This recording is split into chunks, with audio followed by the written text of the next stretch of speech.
Hai semua, perkenalkan nama saya Trisha Siti Harni Saragi dari kelas 12 MIA 3. Di sini saya akan mencoba menjelaskan mengenai rangkaian RLC paralel pada arus bolak-balik sebagai pemenuhan tugas psikomotor saya. Jangan lupa saksikan. Adapun yang menjadi sub pokok bahasan, yang pertama yaitu rangkaian RLC paralel, yang kedua daya pada rangkaian arus bolak-balik, yang ketiga penerapan arus bolak-balik dalam kehidupan sehari-hari.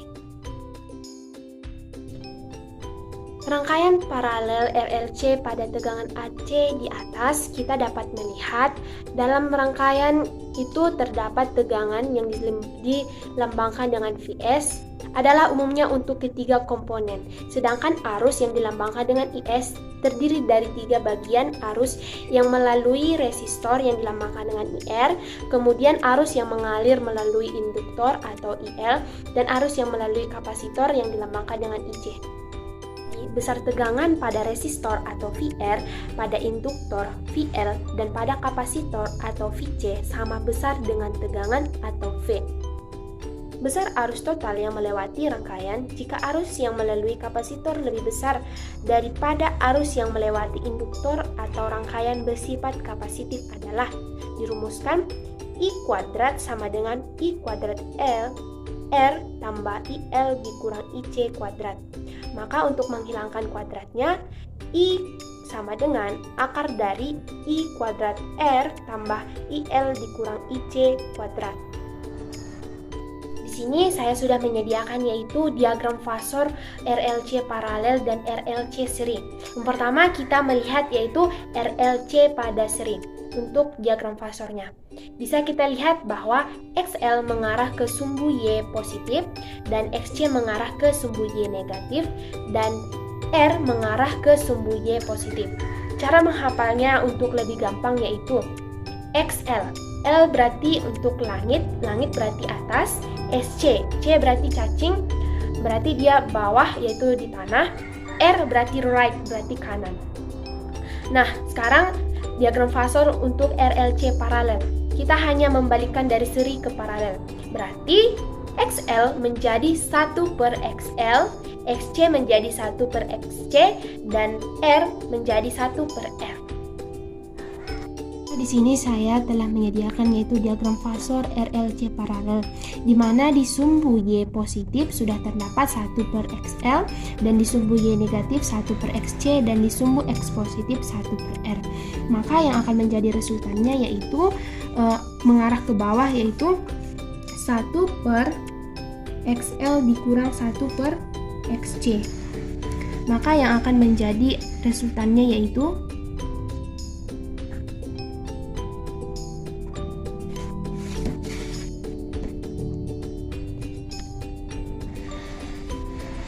ini yang akan menjadi yang disebut dengan 1 per Z atau disebut dengan 1 per Z yaitu adminitansi, di mana 1 per Z berarti 1 per Z akar dari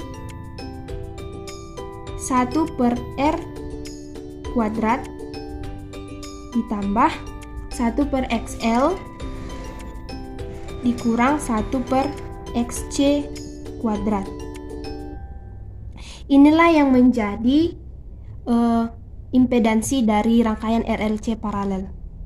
Untuk mencari sudut fase persamaannya dapat digunakan rumus tan theta sama dengan IS per IR. Yang pertama kita mencari nilai reaktansi induktif atau XL. XL sama dengan 2V kali F kali L. XL sama dengan 2 kali 3,14 kali 50 Hz kali 0,3 H. XL sama dengan 6,28 kali 15 ohm. XL sama dengan 94,2 ohm atau dibulatkan menjadi 94 ohm. Reaktansi kapasitif atau XC. XC sama dengan 1 per 2V kali FC. XC sama dengan 1 per 2 kali 3,14 kali 50 kali 50 kali 10 pangkat minus 6. XC sama dengan 1 per 6,28 kali 250 kali 10 pangkat minus 5.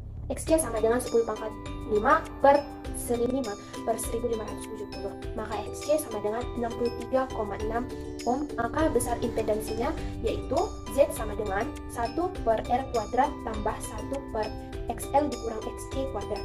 Maka 1 per akar dari 1 per 30 kuadrat tambah 1 per 94 dikurang 1 per 64. Z sama dengan 1 per akar dari 1 per 900 per 1 per 30 kuadrat. Maka Z sama dengan 1 per akar dari 1 per 900 ditambah 1 per 900. Z sama dengan 1 per 1 tambah 1 berarti 2 per 900. Akar dari 1 per 1,41 per 30. Maka Z sama dengan 30 per 1,41 sama dengan 21,23 ohm. Dibulatkan menjadi 21,3 ohm. Selanjutnya yaitu daya pada rangkaian arus bolak-balik. Besarnya daya pada rangkaian arus bolak-balik antara teori dengan hasil sesungguhnya atau hasil pembaca alat ukur tidak sama. Hal ini disebabkan adanya hambatan semu yang berasal dari induktor atau XL dan kapasitor atau XC yang disebut reaktansi induktif dan reaktansi kapasitif. Pada rangkaian arus bolak-balik, jika kapasitor dihubungkan dengan sumber tegangan bolak-balik, maka setengah energi sumber tegangan bolak-balik disimpan dalam kapasitor, setengah lagi dikembalikan ke rangkaian arus bolak-balik. Sedangkan jika induktor dihubungkan dengan sumber tegangan bolak-balik, energi sumber tegangan bolak-balik digunakan untuk melawan GGR induksi dan dari induktif dan energi disimpan dalam induktor. Namun apabila arus dalam rangkaian mulai berkurang, energi dikembalikan ke rangkaian lagi. Daya sesungguhnya yang ditimbulkan pada rangkaian arus listrik hanyalah pada rangkaian resistor atau hambatan murni. Perbandingan antara daya sesungguhnya dan daya semu yang menurun disebut dengan faktor daya. Persamaan faktor daya yaitu cos theta sama dengan daya sesungguhnya per daya semu, atau cos theta sama dengan IF kuadrat kali R per IF kuadrat per kali Z, atau IF kuadratnya dimatikan maka R per Z, dengan keterangan R sama dengan hambatan sesungguhnya satuannya ohm, Z hambatan semu atau ohm, dan cos theta sama dengan faktor daya. Jadi daya sesungguhnya dalam rangkaian arus AC dapat dinyatakan sama dengan hasil perkalian daya hasil perhitungan teoritis dengan faktor daya yang secara umum dapat dituliskan P sama dengan VF kali IF cos theta sama dengan IF kuadrat kali Z cos theta sama dengan IF kuadrat kali L. R. Keterangan P sama dengan daya rata-rata satuannya watt, VF sama dengan tekanan efektif satuannya volt, dan IF sama dengan kuat arus efektif satuannya ampere.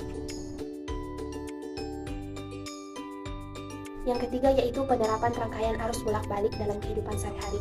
Dalam kehidupan sehari-hari banyak kita jumpai penerapan rangkaian arus bolak-balik atau AC pada peralatan elektronik seperti kipas angin, kulkas, kompor listrik, setrika, radio, televisi, dan lain sebagainya.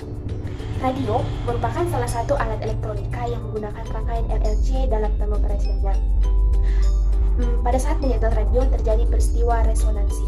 Peristiwa resonansi pada saat menyetel radio yaitu dengan memutar knob atau tombol tuning untuk menyesuaikan frekuensi sudut alaminya atau omega 0 dari sebuah rangkaian radio dengan frekuensi sudut atau omega dari sinyal yang dipancarkan dan antena pemancar, sehingga memenuhi persamaan omega 0 sama dengan W.